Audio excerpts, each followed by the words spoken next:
Captain Vikram Batra का मैं बचपन का साथी रहा हूँ। मुझे आज भी याद है कि जब कैप्टन विक्रम बत्रा कारगिल की लड़ाई में गए थे तो मैं अमित सूद मेरे साथी हैं और captain Vikram Batra Joy restaurant में लगभग 3 घंटे बैठे थे। अच्छा। उससे अगले दिन ही हो गए थे। कैप्टन विक्रम बत्रा की बात ना हो, सौरभ काले की बात ना हो, मेजर सुधीर वालिया की बात ना हो, राकेश कुमार की बात ना हो, अक्षय कुमार की बात ना हो, संजय कुमार की बात ना हो और सबसे बड़ी बात मेजर सोमनाथ शर्मा की बात ना हो तो पालमपुर अधूरा है। पालमपुर में एक क्लब था, उस क्लब में टेबल टेनिस खेलते थे।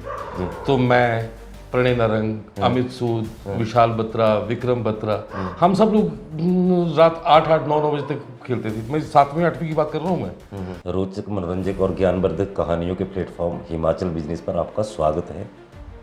दोस्तों, मेरे हाथ में एक किताब है। इस किताब को लिखा है जिला उपभोक्ता शिकायत निवारण आयोग कांगड़ा जिला के अध्यक्ष, जिसके अंतर्गत 3 जिले आते हैं, कांगड़ा, हमीरपुर और चंबा। उसके अध्यक्ष हिमांशु मिश्रा जी। हिमांशु मिश्रा जी की ये किताब जो है पालम की पगडंडियाँ, ये छपी है Nikhil publisher and distributor Agra से। इससे पहले इसी किताब घर से, इसी प्रकाशन से इनकी एक कविताओं का जो संग्रह है, काव्य संग्रह, ये जलते हुए चिराग प्रकाशित हो चुका है। पिछले दिनों हमने उनके उस संग्रह का विमोचन किया था। तो आज इनकी नई किताब आई है और हम सौभाग्यशाली हैं। हिमाचल बिजनेस पे सबसे पहले हम पालम की पगडंडियाँ की बात कर रहे हैं। सर, आपका स्वागत है हिमाचल बिजनेस में। धन्यवाद। जैसा कि नाम से ही ऐसा लगता है, शीर्षक किताब के शीर्षक की पालम की पगडंडियाँ, यानी कि पालमपुर की पगडंडियाँ, है ना।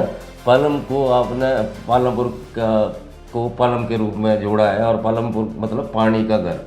तो पालमपुर में पानी भी खूब है और पालमपुर की पगडंडियाँ आपने घूमी है।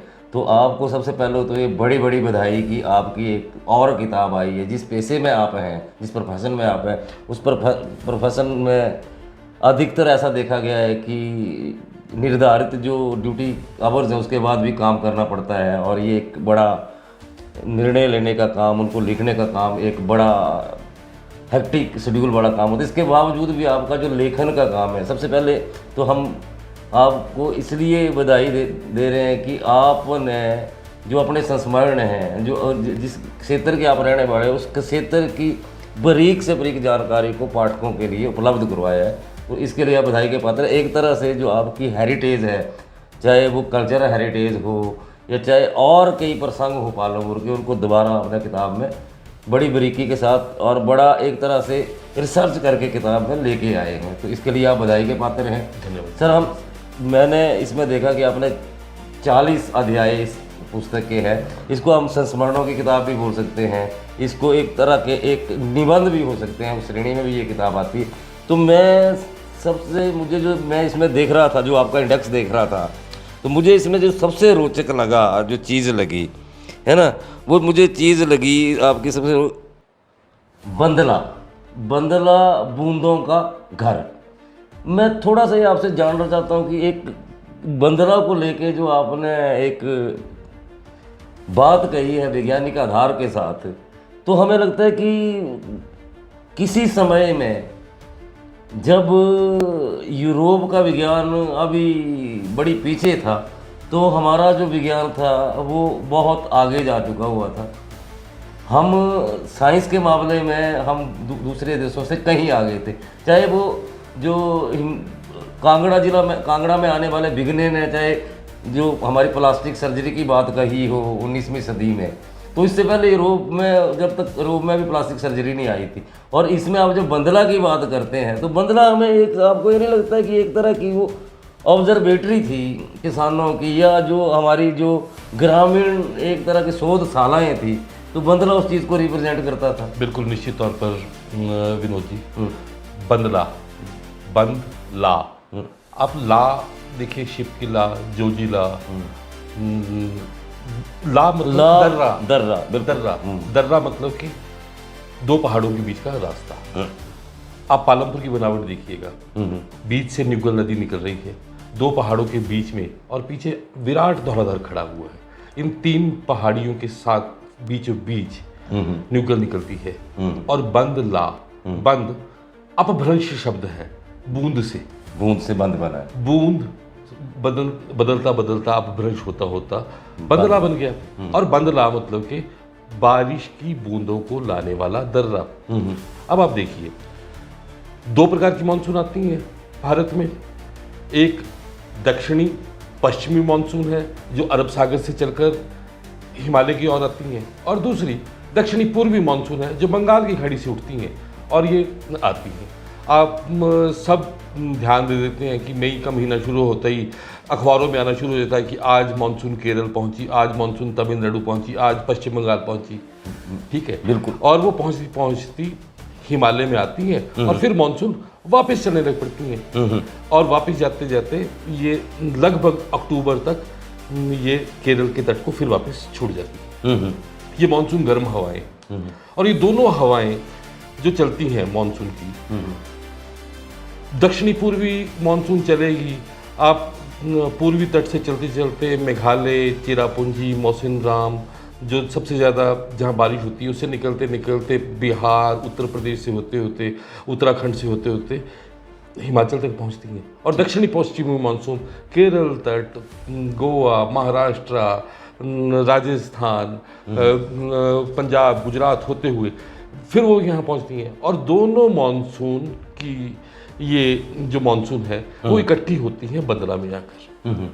अगर आप इनकी गति को अध्ययन करेंगे, मई से लेकर अक्टूबर तक की अध्ययन करेंगे, आप भारत के पारंपरिक स्थानीय ज्ञान की तरफ से देखेंगे। जो आपने ऑब्जर्वेटरी की बात की थी, हमारी लोक शोधशालाएं जिसकी आपने बात की थी, उसके मुताबिक हमारे पुराने पूर्वजों ने ये सब चीज़ अध्ययन की थी। और इसीलिए उनको लगता था कि जब ये दोनों मानसून एक दूसरे के साथ बंदला में मिलती हैं और फिर रिट्रीट करती हैं, तो उसके अनुसार वो पूरे वर्ष की मानसून की गति और वापसी की सब चीज़ें तय कर लेते थे।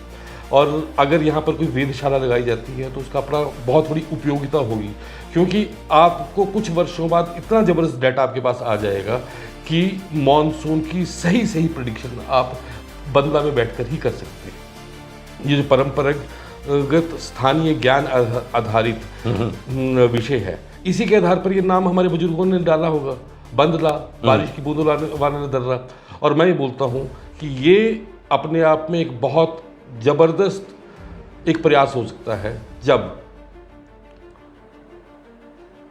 भारत का मौसम विज्ञान की कार्यालय विभाग बंदला को एक प्रमुख ऑब्जर्वेटरी के रूप में विकसित करे।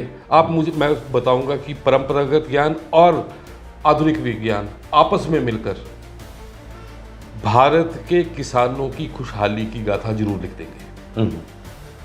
ऐसे में कि मौसम विज्ञान का महत्व हमारे जीवन में इतना हो चुका है कि हम पल पल बदलते मौसम की खबर रखने लगे हैं। कई अगले आने वाले कई दिनों के लिए मौसम के अनुमान लगाए जाते हैं। मौसम को लेके बहुत सी वेबसाइट्स हैं, बहुत से लोग मौसम को लेके काम करते हैं। विभाग का एक बड़ा काम है मौसम विभाग का। जिस तरह से हिमांशु मिश्रा जी ने एक बड़े गहन अध्ययन के बाद अपनी पुस्तक में बंदला को लेके और बंदला को मौसम विज्ञान के एक बड़े केंद्र के रूप में विकसित करने की तमाम संभावनाओं को देखा है, इसमें कोई दो राय नहीं है कि मौसम विज्ञान जो विभाग है उसके अधिकारियों को बंदला में ज़रूर इस तरह के मौसम विज्ञान से संबंधित प्रयोग करने चाहिए, मानसून से संबंधित प्रयोग करना चाहिए। इनका जो दावा है कि कहीं ना कहीं पे बंदला जो नाम पड़ा वो इसलिए पड़ा है कि यहाँ पे किसान बंदला के आधार पर, बंदला में जब मानसून पहुँचता था तो उसका क्या इम्पैक्ट पूरा साल पड़ेगा। इसमें एक और चीज़ जोड़ू ना, ये पहले बोलते थे चेरापूंजी सबसे ज़्यादा बारिश वाला स्थान है, फिर मेघालय में भी मौसिनराम हो गया, और फिर हम एक मानते भी हैं कि धर्मशाला दूसरे नंबर पर है। बिल्कुल मानते हैं। धर्मशाला, पालमपुर, ये सारी बेल्ट धौलाधर की ये दूसरे नंबर पर है बेसिकली। लेकिन इसमें भी एग्जैक्ट पोजीशन अगर कोई है तो वो बंदला है। मतलब बंदला जिसको हम बोलते हैं आज की कि तारीख में, दूसरे नंबर पर उन या लोग के- तीसरे नंबर पर पूरे भारत में सबसे अधिक बारिश वाला स्थान है। बंदला। मैं भी बंदला का रहने वाला हूँ, मेरा निवास स्थान लोहना में है। तो हम देखते हैं कि बरसात में हमारे घर में बारिश हो रही होती है और 500 मीटर नीचे जहाँ मेरी कार्यस्थली थी, कोर्ट थी, वहाँ सूखा होता था। और बंदला में, लोहना में बरसात के दिनों में लगभग पूरे दिन में शायद 3 घंटे हों जब बारिश नहीं होती है, 21 घंटे बारिश होती थी।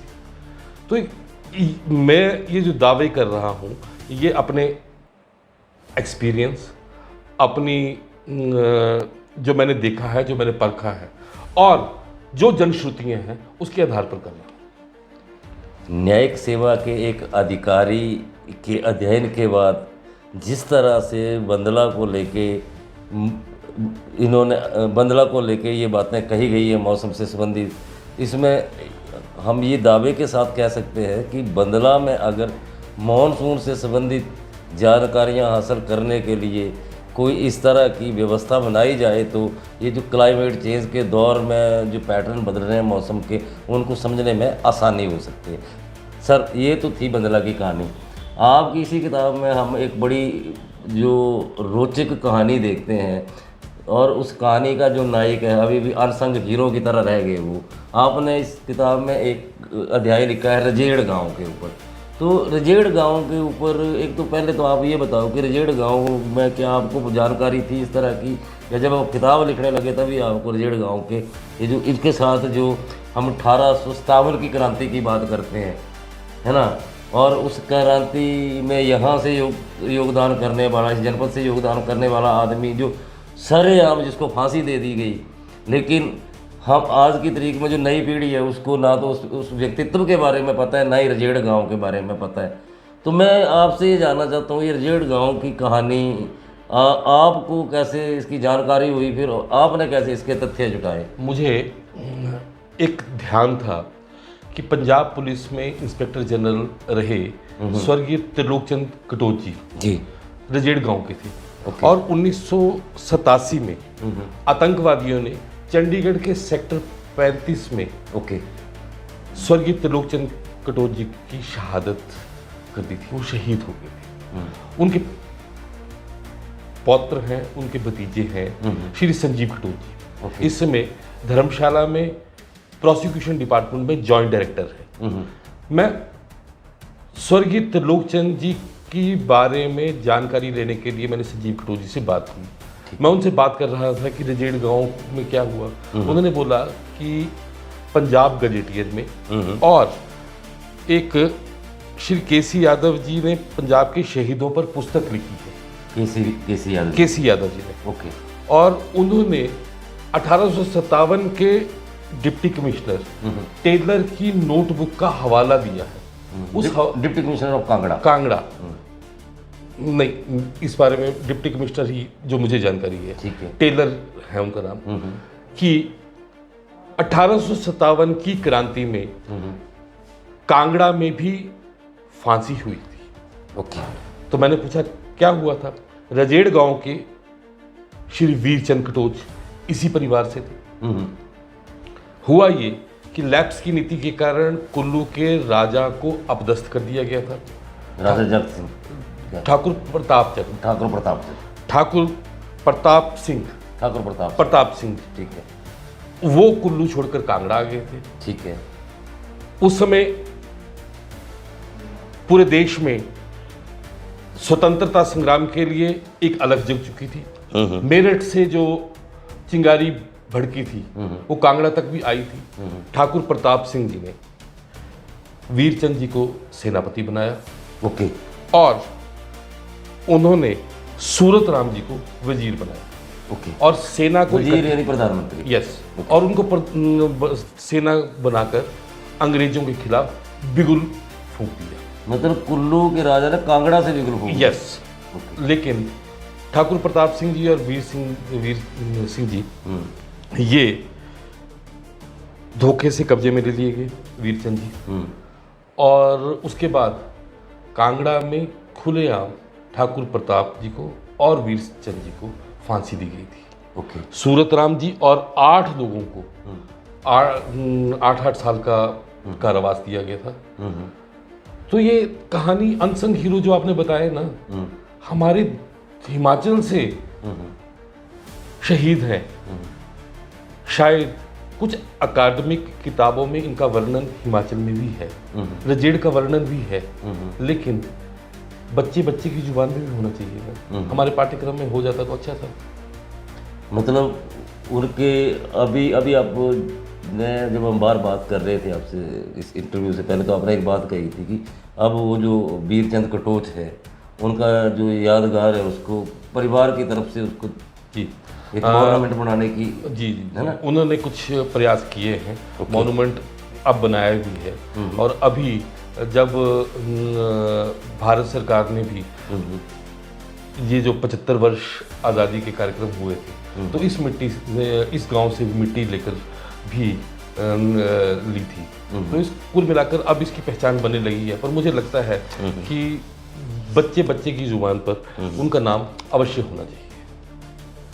जो किताब की प्रस्तावना है ना जी, उस प्रस्तावना को जो साहित्यकार राजनेता शांता कुमार जी है उन्होंने ये प्रस्तावना लिखी है, तो आपको क्यों ऐसा लगा कि इस किताब की प्रस्तावना जो है पालम की पगडंडियाँ की प्रस्तावना के लिए सबसे उपयुक्त लेखक या राजनेता जो है वो शांता कुमार जी हो सकते हैं? ऐसा क्यों महसूस हुआ आपको? शांता कुमार जी हिमाचल प्रदेश के माननीय मुख्यमंत्री रहे। शांता कुमार जी साहित्यकार हैं। शांता कुमार जी ने पालमपुर में अपनी कर्म भूमि के तौर पर पालमपुर को चुना है। इसलिए मुझे लगा कि, और एक और बात है, शांता कुमार जी का जन्म 12 सितंबर को होता है, मेरा 13 सितंबर को होता है। तो थोड़ा सा एक भावनात्मक रिश्ता भी है, रिश्ता दिल से है। तो मुझे लगा कि या शायद आप ऐसे कहें कि मैंने जो लिखना शुरू किया उनको देख देख के ही शुरू किया है। तो इसलिए शायद ये जब किताब मैं लिख रहा था तो इसमें मैं जब पालमपुर यूनिवर्सिटी की स्थापना की बात कर रहा था, तो मैं बड़ा छोटा सा था उस समय, लगभग 5-6 साल का होगा। मुझे शांता कुमार जी का वो भाषण याद आ गया। उन्होंने एक दिन पहले सुजानपुर टीरा में सैनिक स्कूल का उद्घाटन किया था और अगले दिन दिवाली थी। तो उन्होंने भाषण देते हुए कहा था कि हमारी आज भी दिवाली है, हमारी पिछले कल भी दिवाली थी और अगले कल भी दिवाली है। तो ये जो 3 लाइनें थी ना, शायद इसने भी मेरे अंदर कुछ कविताओं को जन्म देने का प्रेरणा दी। ओके। तो इसी के कारण मैं थोड़ा थोड़ा जो लिख पाता हूँ, जो कविता की कोशिश कर पाता हूँ, शायद उनके पीछे भी उनकी प्रेरणा थी। तो फिर मैंने इन सब बातों को ध्यान में रख के मैंने शांता कुमार जी से आग्रह किया कि मैंने ऐसा प्रयास किया है, क्या आप मुझे आशीर्वाद देंगे? अच्छा। तो उन्होंने प्रस्तावना में अपना आशीर्वाद मुझे दिया है और मुझे बड़ा प्रसन्नता है कि ऐसा देकर उन्होंने मेरे अंदर के जो एक लेखक को पहचाना है, मेरे अंदर के लेखक को रिकॉग्नाइज किया है। ये मेरे लिए बहुत बड़ी बात है। पालमपुर की जब भी बात होती है तो कांगड़ा चाय की बात होती है। जब कांगड़ा चाय की बात होती है तो होल्टा की बात होती है, और चाय की शुरुआत कांगड़ा में होल्टा से होती है। आपने कांगड़ा चाय का इस किताब में पालमपुर की चाय बगानों का जिक्र किया है ना, और इसी के साथ आपने पालमपुर की चाय को एक कविता में भी बांधा है इस किताब में। तो हम आपसे दोनों सुनना चाहेंगे, लेकिन इससे पहले कि जो चाय को लेके आपने जो कुछ लिखा है कि जो जिस तरह से संकट के दौर में बेशक GI टैग है हमारे पास इसको कांगड़ा चाय को, लेकिन बागान जिस तरह से सिकुड़ते जा रहे हैं, लोगों का मोह भंग हो जा रहा है, तो आने वाला जो समय है वो कांगड़ा चाय के लिए खतरे की घंटी नहीं लग रही है? 1849 में जो ये नॉर्थ वेस्ट फ्रंटियर प्रोविंस था, उसके वनस्पति उद्योग के अधीक्षक मतलब के जियोलॉजिकल डिपार्टमेंट के सुपरिटेंडेंट, उन्होंने पालमपुर, नगरोटा कांगड़ा, भवारना, यहाँ पर चाय की पत्तियाँ लगाने का प्रयास किया। और 3 साल बाद पालमपुर से अच्छे रिजल्ट आने लगे। पालमपुर में चाय के पौधे पकड़ने लगे, जड़ पकड़ने लगे। अच्छा मौसम था, जो ढलान चाहिए थी वो ढलान मिल गई। बारिश का पानी जमना नहीं चाहिए था, रुकना नहीं चाहिए था, वो निकलता गया। मौसम की अनुकूलता थी और पालमपुर में उल्टा टी एस्टेट लग गई। ठीक है।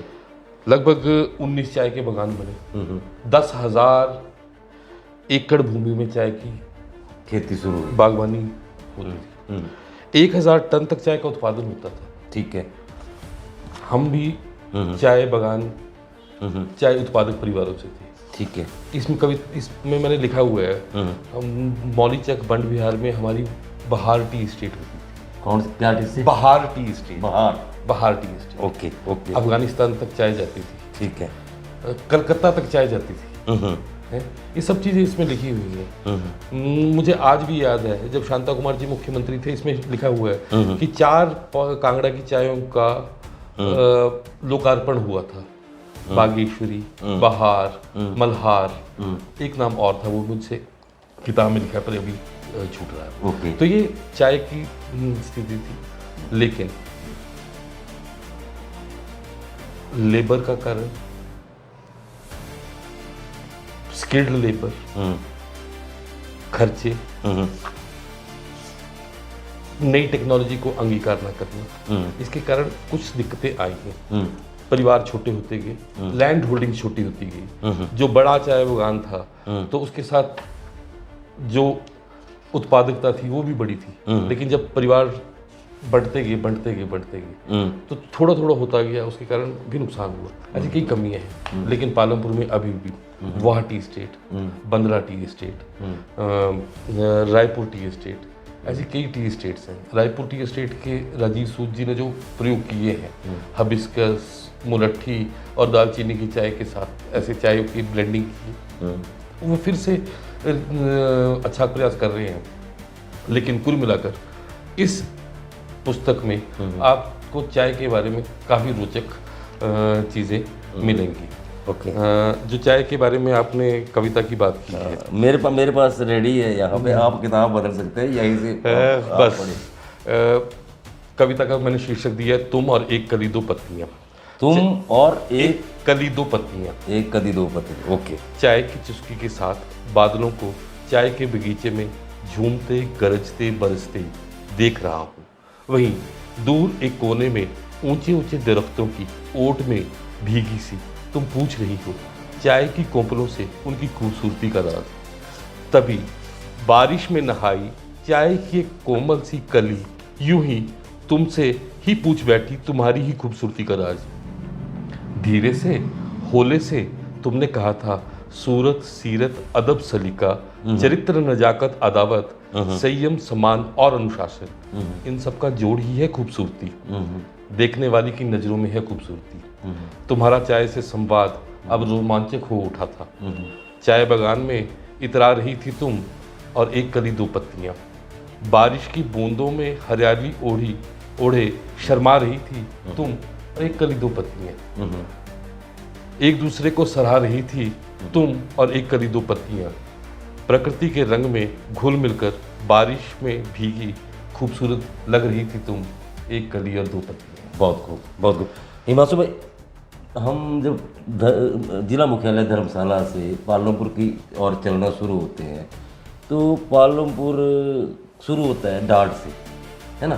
डाट से नगरोटा वो भी शुरू होता है और डाट से धर्मशाला भी शुरू होता है और डाट से पालमपुर भी शुरू होता है। मतलब 3 जो अलग अलग विधानसभा क्षेत्र हैं उनकी सीमा रेखा है। तो इस किताब में आपने डाट का भी बड़ा एक रोचक जिक्र किया हुआ है, प्रसंग है इसमें। तो डाट के बारे में जो नई चीज़ आपने ढूंढ के लाई उसके बारे में बताओ ना जरा। डाट एक बड़ा महत्वपूर्ण स्थान है। देखिए, बाणगंगा बनेर के साथ लगा ये गांव माता चामुंडा की तपोस्थली है। यहाँ पर खूब सारी धर्मशालाएं हैं। लेकिन लिखणू पत्थर की बात ध्यान में आए तो आपको ध्यान में आए बहुत कुछ आएगा। ये लिखणू पत्थर क्या है, यहाँ पर जो हीरे की फैक्ट्री थी वो उसकी बात भी मैंने की है। अच्छा, आप देखिए डाट में ही जी जी जी जी आप ध्यान दें कि पटियाला के पास एक लाखा मंडल है ना, बिल्कुल है। और लाखा मंडल का नाम क्यों पड़ा होगा, कभी हमने सोचा? लक्ष्य ग्रह कोई बनाया गया Yes. हो या कुछ ऐसा चीज हो सकती यस, लक्ष्य ग्रह के साथ साथ वो लिखणू पत्थर, उनको आप कभी जोड़ के देखेंगे तो बहुत सारी बातें ध्यान में आएंगी। मतलब कि जो भीम घुसू था ऊपर हमारी, बोलते हैं वहां से एक बार भीम फिसल गए और लोग उनके ऊपर हंसने लगे, तो उन्होंने 2 पत्थर फेंके। एक नंदिकेश्वर धाम में शिव जी के ऊपर जो पत्थर है वो भी वही पत्थर है, और दूसरा न्युगल खड़ में री गांव है एक, री गांव में भी एक वो पत्थर है। ओके, तो ये सब चीजें बातों बातों में निकली हैं और मैंने इसमें समाहित की हैं। री गांव में ऐसा पत्थर है, उसके बारे में बड़ी चर्चा है। वहाँ पर बहुत बड़ा भंडारा लगता है, वहाँ के जो नागा बाबा है उसके बारे में बहुत श्रद्धा है लोगों की, कई परिवारों के वो कुल देवता है। तो ऐसे करके है। डाड में हमारी खेती की बहुत प्रमुखता है। डाड एक बहुत बड़ा जंक्शन है, आपने अपने आप ही बताया है। तो डाड गांव के बारे में इसमें काफ़ी सारी चर्चा है, आप पढ़ेंगे तो आपको आनंद भी आएगा। बिल्कुल। मैं अगर ये बेसिकली जो स्टूडेंट्स हैं या जो जर्नलिज्म के स्टूडेंट्स हैं उनको तो ये किताब ज़रूर पढ़नी चाहिए। मैं अपनी तरफ से रिकमेंड कर रहा हूँ। पालम की पगडंडियाँ, ये किताब मतलब कम से कम 40 दिन की स्टोरीज, जो एक्सक्लूसिव स्टोरीज हिमांशु मिश्रा के हर टॉपिक को पढ़ के कम से कम एक ऐसी स्टोरी पत्रकार तैयार कर सकता है जो अभी से पहले किसी पत्रकार ने नहीं छापी है, या अब से पहले किसी भी प्लेटफॉर्म पे, चाहे वो प्रिंटिंग का प्लेटफॉर्म हो या सोशल मीडिया प्लेटफॉर्म हो, इस तरह की सूचनाएं वहाँ से अभी निर्धारित रही है। तो मैं एक बार फिर बोल रहा हूँ, ये इस किताब को सर प्रकाशित किया है जो Nikhil publishers and distributor Agra ने, और ये किताब ऑनलाइन उपलब्ध है, अमेजन में उपलब्ध है, अमेजॉन पे ये किताब उपलब्ध है। और हम उस पर भी आएंगे कि किताब का विमोचन कैसे और कब होगा, उसकी क्या योजना है। सर इसमें आप किताब की बात से पहले मैं थोड़ा सा अपने दर्शकों को ये बता दूं कि किसी दौर में अयोध्या में राम मंदिर बनाने का प्रस्ताव जो है वो भाजपा ने पालमपुर से ही पारित किया था। पालमपुर का होली मेला बड़ा प्रसिद्ध है, और होली मेले से पहले कभी काली माता की एक झांकी निकला करती थी, तो उसका एक बड़ा सिंबॉलिक, धार्मिक और स्वास्थ्य से जुड़ा हुआ एक प्रसंग है जिसकी आप चर्चा करते हैं, वो क्या है सर? और साथ में होली से पहले खासकर आप पालमपुर के एरिया में दंदोच जो एक आपका एक लोक कार्यक्रम मतलब इस आयोजन था, उसके बारे में भी आप बताओ जो अब भी चल रहा है। देखिए, घुग्गर बाबा घासीराम की तपस्वी। बाबा घासीराम जी के बारे में थोड़ा सा।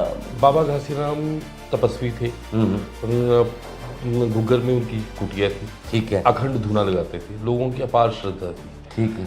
उसी दौरान पालमपुर में चेचक की महामारी फैली, ठीक है। चेचक की महामारी को जब फैली तो बाबा घासीराम जी ने बताया कि अगर माँ काली, जिसकी वो उपासक थे, उनकी झांकी को उस समय पहाड़ी भाषा में डोड़े कहते थे, डोड़ा, पालकी, हाँ डोड़ा ही बोलते थे, डोड़ा। तो उस डोड़ा को आप अगर पूरे शहर में घुमाएंगे, पूरे इलाके में घुमाएंगे, तो चेचक की महामारी समाप्त होगी। तो उस समय से ये रीत चली आई है। पालमपुर में होली में बड़ा जबरदस्त है ना, घुग्गर से कुछ झांकियाँ निकलती हैं, कुछ झांकियाँ पालमपुर बाजार से निकलती हैं, कुछ झांकियाँ विंध्यावासिनी मंदिर बंदरा से निकलती हैं, और कुछ झांकियाँ लोहना से निकलती हैं। ठीक है। ये पहले दिन घुग्गर से श्री गणेश जी की पहली एक ही झांकी निकलती है, अगले दिन इन सब इलाकों से एक एक निकलती है, चारों जगह से, उससे अगले दिन दूसरी निकलती है, दो निकलती हैं, और अंतिम दिन 3 झांकियां सभी तरफ से निकलती हैं। और उन 3 झांकियों में से एक झांकी माँ काली की होती है। आप देखें माँ काली की झांकी से आशीर्वाद लेने के लिए लोग छुट्टी लेकर चाहे विदेश में हो, जो पालमपुर वासी हैं वो आते हैं। अच्छा। इस होली के उत्सव को शुरू होने से पहले लगभग 7-8 दिन पहले झंडा रस्म होती है। अच्छा।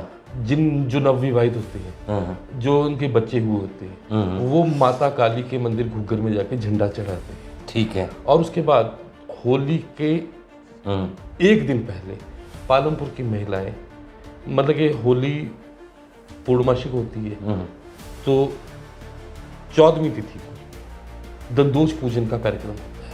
ओके। दंदोज, इसका वैज्ञानिक नाम है हेमेनोसेलिस। ये फूल है एक। ये फूल है। मैंने बोला था पालमपुर पलम नाम से बना है। पलम मतलब कि जहाँ पर पानी बहुत आयत में है, जहाँ पर कूले हैं, जहाँ पर नमी है, तो ये फूल नमी के इलाके में होता है। अच्छा। और होली के आगमन से पहले ये महिलाएं इसका पूजन करती हैं। ठीक है। और पूजन करने का उद्देश्य क्या है? रंगों का त्योहार है, रंग हम फूलों से लेते हैं, तो रंग तो लगा लेंगे, लेकिन जिससे लेते हैं क्या उससे इजाजत तो लेंगे? अच्छा। जिसके रंग बनते हैं तो फूलों से इजाजत लेनी पड़ेगी कि हम आपको तोड़कर रंग बनाए हैं, आप हमें आशीर्वाद दें। ठीक है। ये प्रकृति से जुड़ने का तरीका था, ये प्रकृति का सिर्फ एक समन्वय बनाने का तरीका था कि हम उपभोग भी करते थे तो इजाजत लेकर, हम उसको कॉमर्शलाइजेशन नहीं करते थे, उसका उपभोग एक लिमिट तक करते थे, और वो भी पूजा पाठ करके। तो ये महिलाओं का कार्यक्रम है। और आप देखिए होली आती कब है? इंटरनेशनल वुमेन डे 8 मार्च, उसके आसपास ही होता है। बिल्कुल। तो महिलाओं को सशक्त करने के लिए पालमपुर के आसपास के लोगों ने एक एक्सक्लूसिव त्योहार महिलाओं के लिए ही बनाया था। हालांकि होली में सब महिला पुरुष सब बराबर सहभाग करते हैं, लेकिन दंदोज पूजन का कार्यक्रम आप देखेंगे, होली से एक दिन पहले महिलाएं तैयार होकर जिस जगह पर ये दंदोज का पौधा होता है वहाँ जाती हैं, वहाँ फूल अक्षत करके खूब पूजा करती हैं, लोकगीत गाए जाते हैं, एक उत्सव का त्यौहार होता है, उत्सव का वातावरण होता है।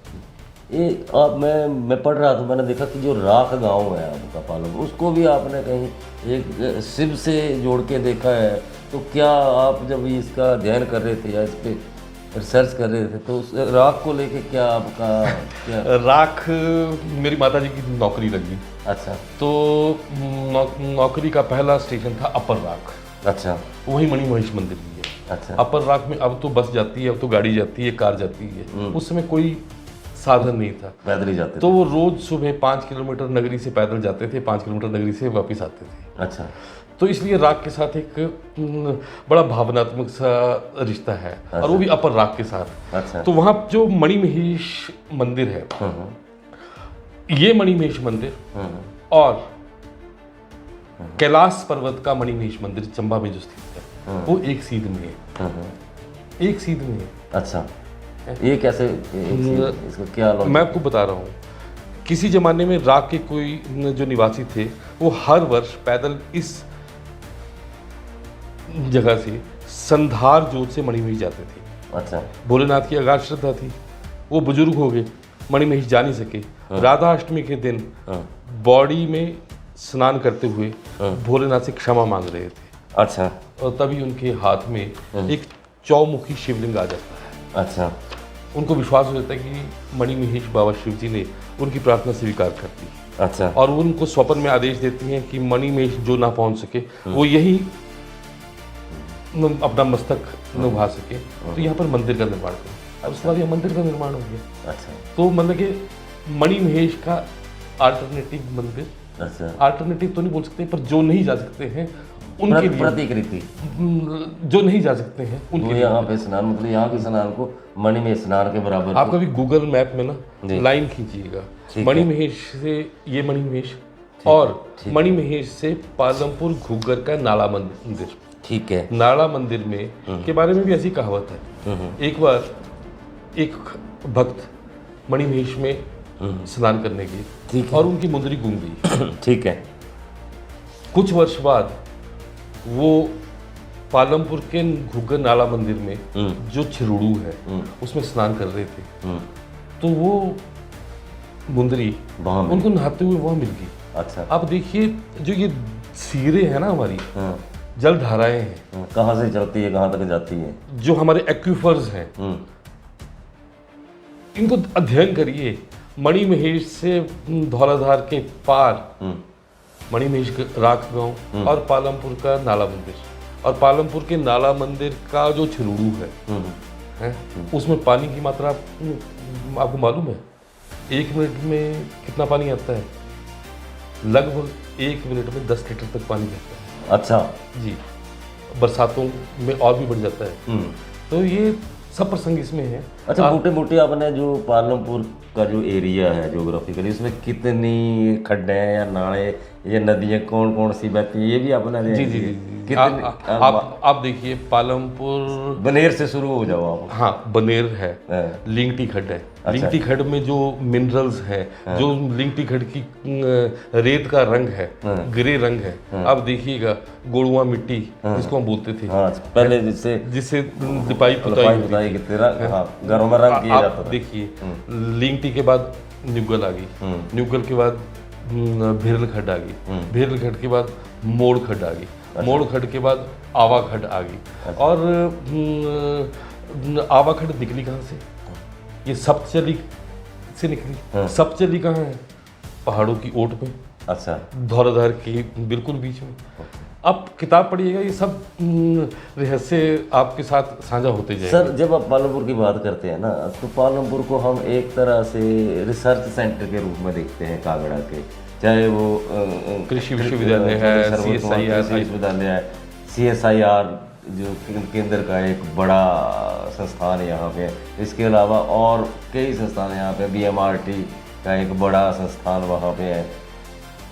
और हम ये भी देखते हैं कि जो लिविंग स्टैंडर्ड है पालमपुर में, पालमपुर के आजू बाजू में, कहीं सबसे अच्छा दिखता है।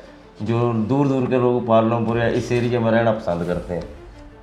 पालमपुर में की बात हो रही है और 2 चीज़ों के बारे में डिस्कस नहीं हो ना सर, तो ये बात वैसे अधूरी रह जाती है। एक तो गोपालपुर और दूसरा नगरी। अक्सर लोग वहाँ पे जाते हैं, बोर्ड देखते हैं, नगरी, तो पूछते हैं किसकी नगरी, कौन सी नगरी। तो पहले तो नगरी पे आओ, आपकी नगरी क्या है और किस चीज़ की नगरी है, और इसके नामकरण के पीछे की क्या कोई कहानी आपको मिली? 2 पंचायतें हैं। अच्छा। चचियाँ और कलूंड। अच्छा, चचियाँ और कलूंड। ये 2 पंचायतों का जो एरिया है ना, वो नगरी है। अच्छा। मैं शिव धाम की चर्चा आपसे पहले ही कर चुका हूँ। मुकुटनाथ मंदिर है संसाल में, वो राज काज पद वैभव प्रतिष्ठा वहाँ पूजा पाठ करें तो वैसे करते हैं। पल्लिकेश्वर महादेव पलक झपते ही आप सोचते हैं वो मिलता है, वो वहाँ ज्ञान का भंडार है, ज्ञान की आपको मिलती है। वैद्यनाथ बैजनाथ आपके पास उपचार के देवता हैं। महाकाल अकाल मृत्यु हरते हैं। नंदिकेश्वर धाम चामुंडा देवी में आपको उऋण करते हैं। उसी श्रृंखला में नगरी में गौतम तटे त्र्यंबकेश्वर मंदिर कभी होता था। अच्छा। गौतम तटे त्र्यंबकेश्वर मंदिर, वहाँ पर 108 बावड़ियाँ थी, नगरी में थी। अच्छा। अब वहाँ नड बन गया है। ओके। बावड़ियाँ गायब है, लेकिन जीर्णोद्धार करने के लिए समाज की एक सामूहिक जिम्मेवारी है। मैंने इसमें लिखा हुआ है।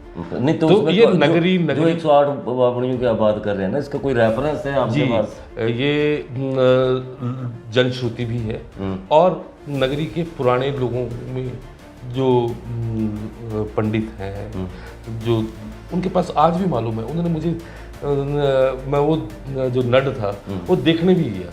मैंने 108 बॉडियाँ थी तो गायब कहाँ होगी? ठीक है। परंतु उस पूरे प्रोसेस को रिवाइव करने की बहुत आवश्यकता है। ओके। तो नगरी मतलब धर्म की नगरी थी, मतलब धर्म की नगरी थी।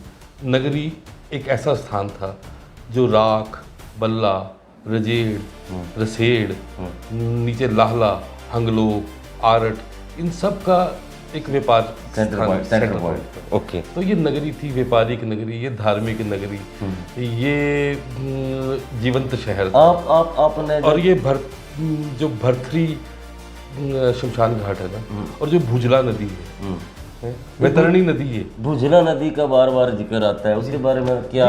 मणिमहेश का जो टेम्पल है राग से, उससे भुजला नदी निकली थी। इसको वैतरणी नदी भी बोलते हैं। बोलते हैं जो ये पार कर जाता है ना, उनके परिवार को पिंडदान नहीं करना पड़ता बाद में। वैतरणी, जी जी। अच्छा। तो ये नगरी है। भरथरी शमशान घाट की बात आती है। भरथरी कौन थे? राजा थे। उनका इससे क्या संबंध था?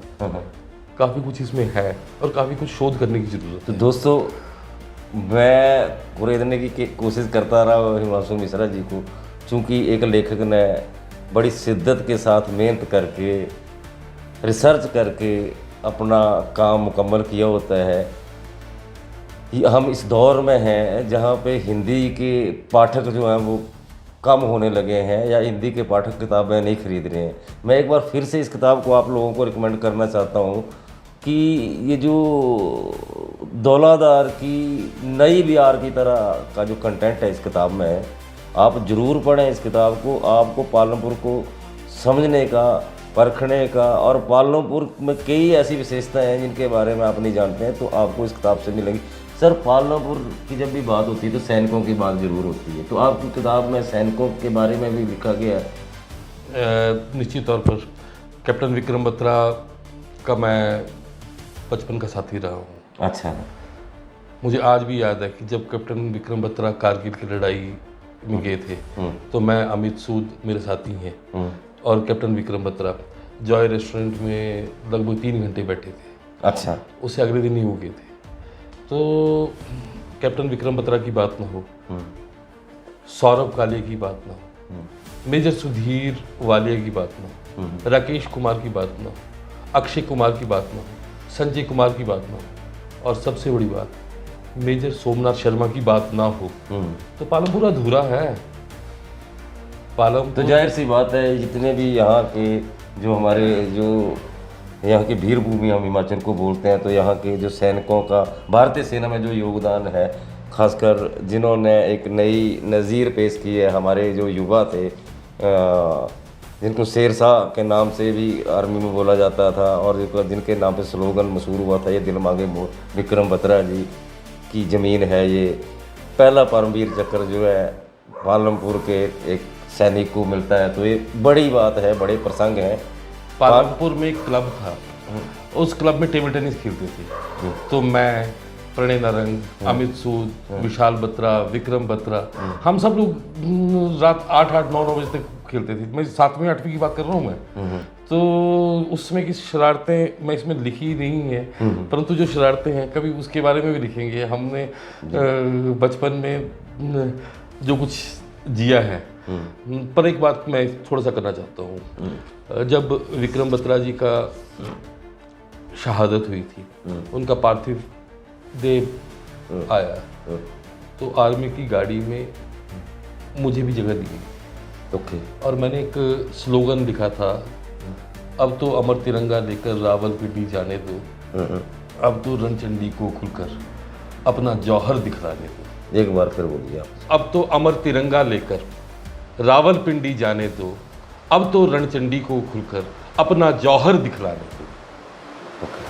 ये जब उनकी शहादत हुई थी तो प्रगति मैदान में हमने ये विशेष बैनर मैंने बनाया था, मैंने बनाया।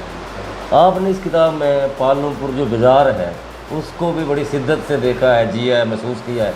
पालमपुर का जो शहर है, जो शहरी क्षेत्र है, अब नगर निगम हो गया है, तो आपको क्या लग रहा है जो उसका जो विकास हो रहा है, या पालमपुर को आपने डेवलप होते देखा है, तो उसके विकास से लेके किस तरह से आप सेटिस्फाइड हैं? क्या हो सकता था, क्या होना चाहिए, आने वाले जो चीज़ें हो चुकी है उससे आगे किस तरह से सोचा जा सकता है?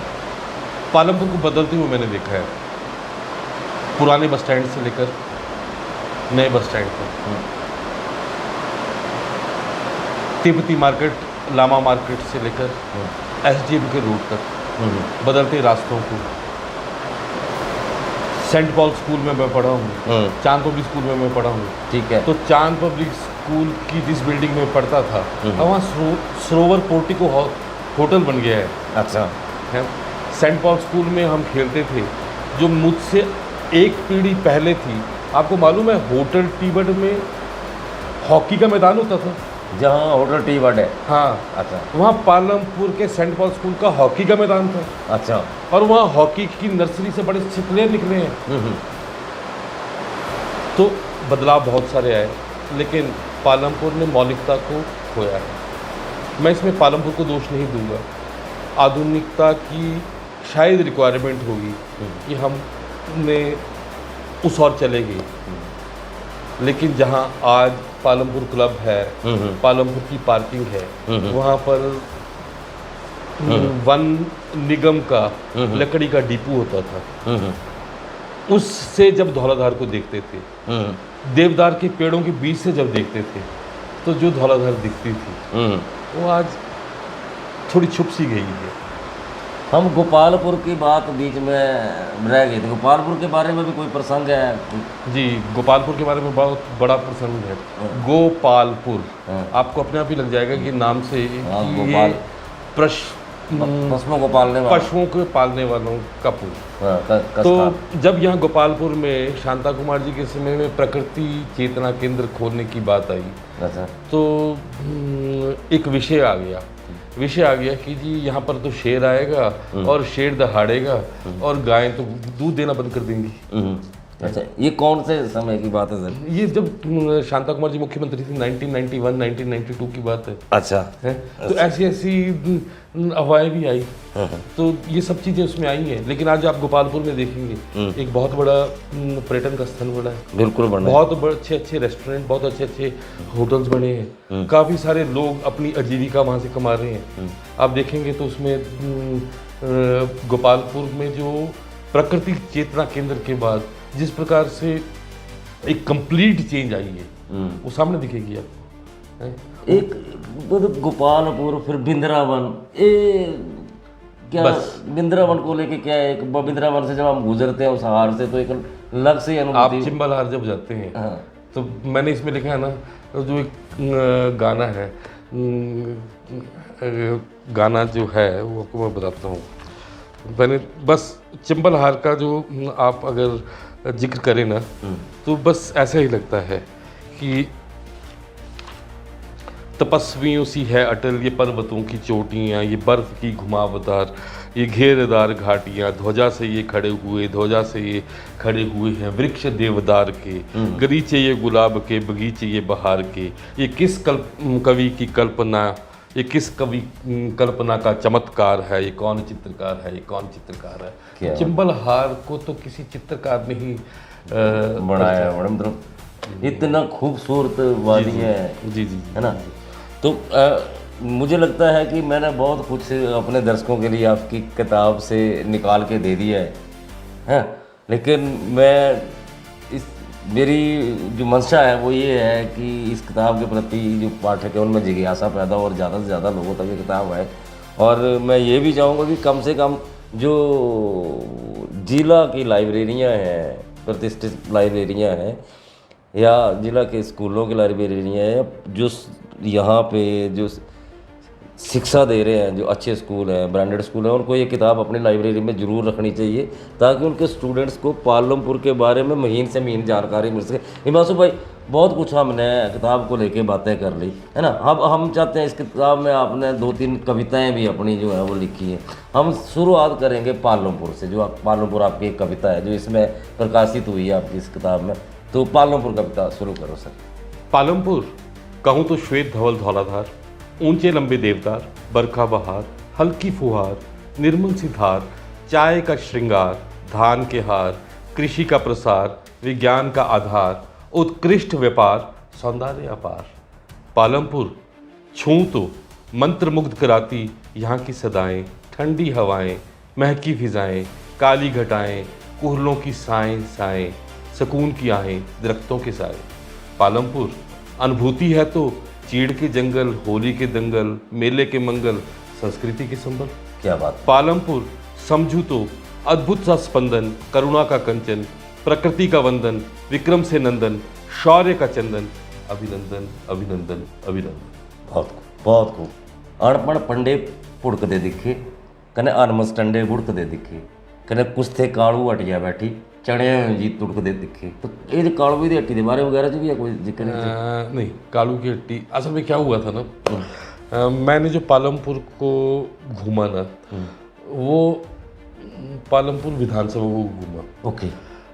तो कालू की हट्टी जो है ना, वो 16 में चली गई। अच्छा। इसलिए इसमें परिचय इसमें नहीं आया है। अच्छा। लेकिन इसमें बाकी सभी स्थानों को इसमें कवर किया। ओके। तो दोस्तों, दर्शकों, साथियों, बड़ी किताब पर हाँ चर्चा की थी। बहुत बढ़िया किताब है हिमांशु मिश्रा जी की। सर, इससे पहले कि हम इस सेशन को ख़त्म करें, किताब का विमोचन जो है एक बड़ा आपने देखा होगा कि आपके लिखे हुए को ब्रांड करने का एक तरीका होता है और किताब की जो पहुंच है वो रीडर तक पहुंचती। लेकिन पिछले कई समय से हम ये देखते आ रहे हैं कि किताबें जो छप भी रही हैं तो प्रॉपर वे में उसकी जो मार्केटिंग प्रोसेस है, इस तरह का विमोचन है, वो बड़े हल्के से या सिर्फ औपचारिकता निभा के पूरे किए। आपको नहीं लगता है कि कोई ये इस जनपद में एक इस तरह का लिटरेचर फेस्टिवल हो, मतलब एनुअल या 6 मंथ? विनोद जी बहुत बड़ी बात है। Jaipur lit fest, Kasauli lit fest, और आपने पालमपुर के बारे में आपने थोड़ी देर पहले बोला कि ये शोध कार्यों का स्थान है। तो एक ऐसा लिट फेस्ट क्या और उसमें ऐसा हो, मैं इस विचार को इस तरह से जोड़ रहा हूँ कि उस समय में या उस 2-3 महीने 4 महीनों के अंदर में जितनी भी किताबें छपी हैं, वो जो राइटर है हमारे, क्योंकि उनकी मैक्सिमम राइटरों की जो आर्थिकी है वो इस तरह की नहीं है कि इतने बड़े आयोजन करवा सकते हैं, तो वो एक उनके लिए भी एक मतलब प्लेटफॉर्म, उनकी किताबों को हम वहाँ पे मार्केट कर सकें, उनकी किताबों के ऊपर चर्चा हो सके, सब कुछ सामूहिक। जो कल्चर एक्सचेंज की बात कर रहे हैं हम, लिटरेचर एक्सचेंज की बात कर रहे हैं, वो हो सके। हमारे पास में पंजाब है, डोगरी के बहुत अच्छे राइटर्स हमारे पास जम्मू से हैं, या उत्तराखंड साथ में है, या चंडीगढ़ के लोग, साहित्य के लोग हैं, तो वो एक उनके लिए एक मंच हो और तत्कालीन मुद्दों पे तमाम विचारधाराओं की बात वहाँ पे रखी जाए। बिल्कुल ठीक। तत्कालिक मुद्दों पर तमाम विचारधाराओं की बात, परंपरागत ज्ञान आधारित जो हमारी धरोहर है उनके बारे में चर्चाएं, हमारी कमियां, हमारी जो उपलब्धियां, और हम किस प्रकार से पालमपुर को बचा सकते हैं, पालमपुर ही क्यों, समाज को बचा सकते हैं, या हिमाचल की बात करें, हिमाचल की बात करें, इसके बारे में एक व्यापक विचार के लिए एक प्लेटफॉर्म बनना चाहिए। और मेरे को लगता है कि पालमपुर एक उपयुक्त स्थान हो सकता है, लेकिन इसके लिए विनोद जी सामूहिक प्रयास करना पड़ेगा। तो क्योंकि इतने बड़े आयोजन के पीछे जो अर्थतंत्र लगता है, शायद मेरे और आपके पास वो सामर्थ्य नहीं है। इसलिए समाज के सब वर्गों को साथ लेकर किस प्रकार से एक अच्छा पालमपुर लिट फेस्ट हम कर सकते हैं, इसके लिए एक मिशन। तो उम्मीद ये की जा सकती है कि आपकी ये जो किताब है, इसका जो विमोचन है उसके साथ एक बुनियाद रखी जा सकती है। वो छोटी हो सकती है, आने वाले टाइम वक्त में उसका स्वरूप बदला जा सकता है, बड़ा किया जा सकता है, लेकिन एक पहल हल्की सी, चलिए, है ना, हम सोच सकते हैं एक पहल करने का प्रयास करेंगे। हाँ, पहल करने का प्रयास करेंगे। तो जो जितने भी साहित्यकर्म और साहित्यकर्म के जो हमारे दोस्त हैं और जो साहित्यकर्मी हैं हमारे पूरे उत्तरी भारत के, और सोशल मीडिया के माध्यम से हमें जो देश विदेश में जो भी लोग खासकर पालमपुर को लेके देख रहे हैं, चर्चा पूरी तरह से हिमांशु मिश्रा की जो किताब है उसके ऊपर हमारी ये चर्चा रही है। पालम की इसमें मैं एक बात, ये पालमपुर के बारे में तो मैंने प्रयास किया है, इसमें भी अभी तक बहुत शोध करने की ज़रूरत है। ऐसा भी नहीं है कि मैं इसमें कुछ गलत ना लिख पाया हूँ, शायद कुछ कमी रह गई होगी, वो जोड़ना। परंतु मैं ये बताता हूँ, मैं चाहता हूँ जो हम हर गांव के बारे में इस बारे में सोचें। आप ये तय करें कि हमारे हिमाचल का हर बच्चा अपने गांव की माटी की छोटी छोटी चीज़ें जान सके। कौन से पेड़ पौधे लगते हैं, कौन सी खड्ड नाले हैं, उस नाले में कितनी घराट, कितनी कूलें हैं, उस कूलों से कितनी खेती होती है, हमारी खेती का पहले तरीका क्या था। हाँ, हमारे गांव में कितने लोग हैं जिन्होंने अपने सामर्थ्य से पूरे गांव का, पूरे शहर का।